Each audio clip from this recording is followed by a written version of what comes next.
People are going to be watching this and they're like, "Who the hell is this guy?" Just some And dude from Buffalo. you guys I, need to I know who this I'm guy is. I'm in the background of almost every major on the East Coast.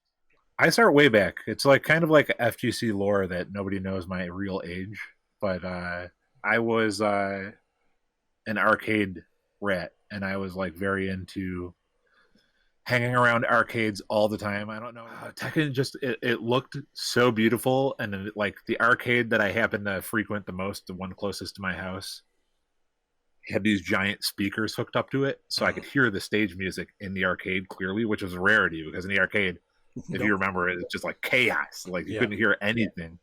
But yeah, so I could hear the music clearly and the echoes after the characters got knocked out, like the aesthetic for Tekken, Mm. and right after that, Soul Blade came out as well. Man, you should have seen me back in Tekken 3. I was unstoppable. Or, man, Tekken Tag 1 were the days, man. You Tekken guys don't even know how to play anymore. Like we're the real ones. So I was like, No. we need all of those guys in one tournament to see Yeah. like who's the best overall at the game of Tekken. Right. I could take more credit for Buffalo Game Space itself, but it's basically a coalition and now a common workspace for all the independent game developers in the Western New York region to come and have a cohabitation, so to speak, where they have a collaborative space, they could rent out desk space, and they could be around other game developers in the indie scene that are trying to build themselves up as well, and everybody can work on projects together as they see fit, or just have a nice space that's just like the type of space you want to start developing like games. And we have a sound booth and a studio and everything for people to work in. In my mind, growing up watching The Wizard and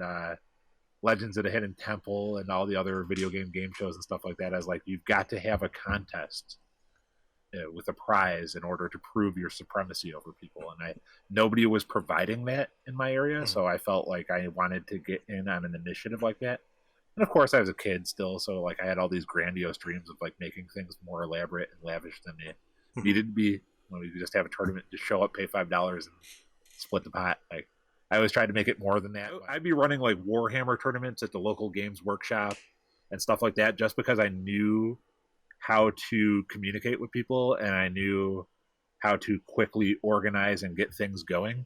And I don't know how you define that as a quantitative skill, but people appreciated my directness and my bluntness, and they just kept offering me opportunities to keep running tournaments, and I just kind of ran with it. And I would get on them about that. Like I would Yeah. like be persistent. I would communicate with them. I email them. I get their phone and I text them. I'm like, "Yo, where's your boy at? Like, he's supposed to see me in Tekken 4. Get this guy over here. I'll bet you $20." Like I became really adept at making people put their money where their mouth was. And that's kind of really like a divisive, toxic strategy. But back then, that was the only way I could convince people that one, like you're not your skills aren't real until you prove it and beat somebody for something other than bragging rights. Right. And then two, like like people don't care about proving things to you until you make a wager, right? So I started running arcade tournaments. I started networking everybody in Pittsburgh to coordinate and meet at places, at university, like anime clubs, stuff like that, like places that had space and people with similar interests. Because a lot Right. of anime club people were into video games. Like Right. gaming and anime went hand in hand early on. Conventions used to have like the most ridiculous rules, like no corner trapping people, no being cheap, no ring outs for Soul Calibur. What? But I was in a tournament where I got banned for throwing somebody too much. They Uh, actually asked me to be disqualified. They're like, wow. this guy did a throw 5 times in a row on somebody. This is not the spirit of a fighting game. 99% of the people don't care. They don't. They'll because you're in your face and you're talking. They'll agree to what you're saying. They're like, oh yeah, dude, I totally want to play Tekken. They don't really want to play Tekken. You're going to fail 99% of the time. You're working for that 1%, because if you keep grabbing every year those 1% of players that actually want to get better at the game and want to go to tournaments and want to compete, you need to really just stay on those people and like learn who's a bullshitter and who's not. We don't have the resources to put up money and just like attract players with money, so we have to attract them with something else, and that's like a sense of camaraderie and a sense of community, a sense of belonging, right?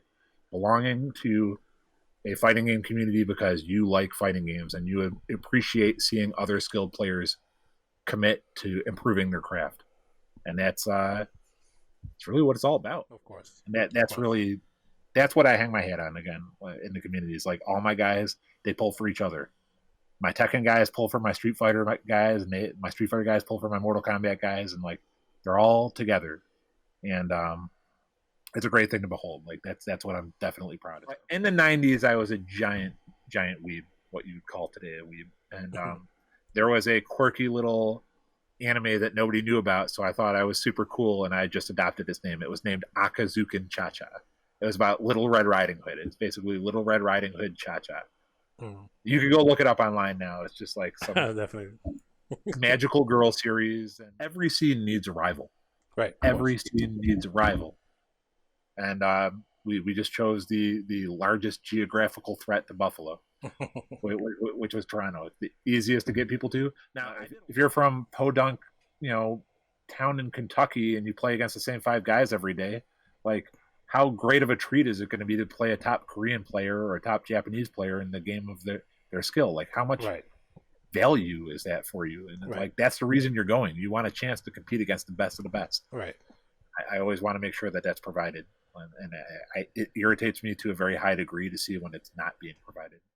I've been through so much as a community organizer already. This is just another phase. It's just another cycle to recover from. Right. You go up, you come down, you go up, you come down. It's just a cycle. This is just another part of the cycle.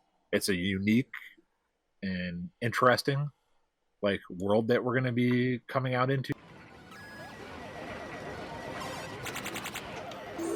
Choose your fighter.